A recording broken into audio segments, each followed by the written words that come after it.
அனைவருக்கும் வணக்கம். இன்றைக்கு சுவையான சூப்பரான ஒரு புளியானம் ஸ்ரீலங்கன் ஸ்டைலில் எப்படி செய்கிறேன்னு தான் உங்களுக்கு நான் செய்து காட்ட போகிறேன்.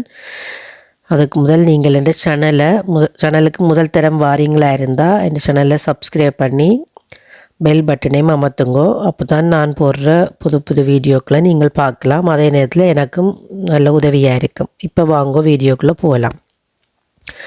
இப்போ இதுக்கு ஒரு பெரிய தக்காளி சைஸ் அளவு புளி எடுத்துக்கிறேன். இதை சுடுதண்ணீர் விட்டு கொஞ்சம் ஊற வைப்போம். ஊற வச்சு போட்டு இப்போ நான் என்னட்ட என்ன மீன் கிடைக்குதோ அந்த மீன் தான் பாவிக்க போகிறேன். இது லக்ஸ் மீன், இங்கே நோர்வேல் கிடைக்கும்.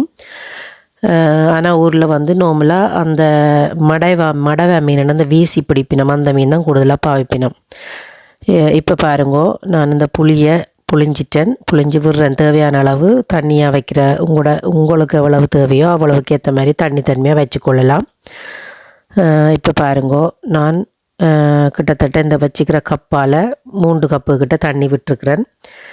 நல்ல பெரிய வெங்காயம் ஒன்று எடுத்து அதை வெட்டிட்டு அதை அப்படி கையால் உருத்தி விடுறேன். அதோட 20 பச்சை மிளகாய் எடுத்து கீறி வச்சுக்கிறேன். இதுக்கு நாங்கள் வேறு உரைப்பு போட போகிறது இல்லை. இந்த பச்சை மிளகாயும் செத்தல் மிளகாயும் தான் இதுக்கு உரைப்பு தரப்போகுது. இதுக்கு ஒரு சொட்டு எண்ணெயும் விடாமல் செய்கிறதா தான் இந்த ஸ்பெஷல். 15 செத்த மிளகாய் எடுத்து வச்சுக்கிறேன். அதோட ஒரு கைப்பிடி அளவு கருவேப்பிலை போட்டு நான் பாருங்க 2 முழு உள்ளி பல் எடுத்து வச்சுக்கிறேன். இப்போ அதை இதை மாத்திரம் நீக்கி போட்டு அப்படியே ஒரு பல்லாக தோலோடு தான் போட போகிறேன். இப்படி ஒண்டையும் பிரித்து தோலோடு போடுவோம். இது குத்தி போடுறதில்லை, அப்படியே போடுறேன். இது எல்லா வீட்லேயும் இப்படி செய்யணும்னு கேட்டால் எனக்கு தெரியாது. ஆனால் இதை எந்த வீட்டில் செய்கிற விதம். பாருங்க 2 தக்காளி காய் எடுத்து வச்சுருக்கிறேன். அதை எப்படி நட்டமாக வெட்டி போடுறேன். இந்த தக்காளி காய் நல்ல புளிப்பு. எனக்கு புளியானத்துக்கு தக்காளி காய் போட்டால் விருப்பம், அதனால் அதுவும் போடுறேன். இது எந்த வீட்டில் செய்கிற விதம். இதில் நிறைய விதமாக செய்வினம் புளியானம். தேவையான அளவு உப்பு போட்டுக்கொள்கிறேன்.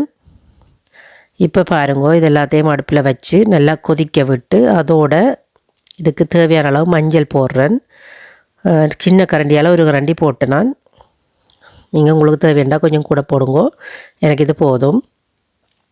இப்போ இந்த புளியானம் நல்லா கொதித்து அவிஞ்சு வரும்போது தான் மீனை போடுறேன். காரணம் என்னென்னா, இந்த மீன் டக்கண்டு உடைஞ்சிரும். அதனால் நீங்கள் வேறு மீன் வச்சுக்கிறீங்க, அந்த மீன் உடையாது கரையாதுன்னு நினச்சிங்கன்னு சொன்னால் அதை நீங்கள் நேரத்தோடு போடலாம். போட்டு உண்டாவே கூட்டி அவிய வைக்கலாம். அப்படி தான் செய்கிறது நார்மலாக. நான் இது இந்த மீன் எனக்கு கரைஞ்சிருமன்றதால் நான் அதை கொதிக்க விட்டு அந்த மிரக்கறி எல்லாம் மிரக்கறி என்ன அந்த மிளகாயல் செத்தல்கள் எல்லாம் அவிஞ்ச பிறகு இதை போடுறேன். இந்த மீன் போட்ட பிறகு ஒரு 10 நிமிஷம் அவிஞ்சா காணும். 10 நிமிஷம் அவிய தேவையில்லை. ஏன்னா இந்த மீன் அவ்வளோ டக்கண்டு சூட்லேயே அவியக்கூடிய மீன். இப்போ பாருங்கோ, நான் இதுக்குள்ளே போட்ட செத்தல்களை எல்லாம் அது கொதிச்சு கொண்டிருக்கோம். அடுப்பை குறைச்சி விட்டுட்டு இது எல்லாத்தையும் நசிக்க போகிறேன். கரண்டியாலேயும் நசிக்கலாம். நான் கைக்கு ஒரு கான்ஸ்கர் போட்டு, அது காரணம் கை எரியும் எங்களுக்கு. அதனால் ஒரு கான்ஸ்கர் போட்டு இப்படி கையாலே வடிவாக எல்லாத்தையும் பிணைஞ்சு விடுறேன். ஏன்னா இந்த செத்தல் மிளகாயும் நாங்கள் போட்ட பச்சை மிளகாயும் தான் இதுக்கு உரைப்பு. இப்போ பாருங்க, இதை போட்டு இறக்கியாச்சு. போட்டு உள்ளுக்குள்ளே போடுவோம். போட்டு 2 நிமிஷம் கொதிக்க விடுவோம். இது ஆல்ரெடி அவிஞ்சிட்டுது. இது இப்போ எல்லாம் சேர்ந்து விரட்டும். இதுக்கு பிறகு உப்பு பார்த்து இது இறக்க வேண்டியதான். இது ஊரில் காலை மேலே கூடுதலாக புட்டோட சாப்பிட்ட ஞாபகம் எனக்கு சின்னனாக இருக்கும் போது. புட்டுக்கு தான் கூடுதலாக செய்வினோம். அதோட சோறுக்கும் செய்வினோம். ஆனால் புட்டு தான் கொஞ்சம் ஃபேமஸாங்க, புட்டுக்கு சாப்பிடுவோம். இதே மாதிரி நீங்களும் வீட்டில் செய்து பார்த்துட்டு எப்படி இருந்தேன்னு கமெண்ட்ஸில் சொல்லுங்க. இவ்வளோ நேரம் இந்த வீடியோ பொறுமையாக பார்த்ததுக்கு நன்றி. மீண்டும் ஒரு புது வீடியோவில் உங்களை சந்திக்கிறேன். நன்றி, வணக்கம்.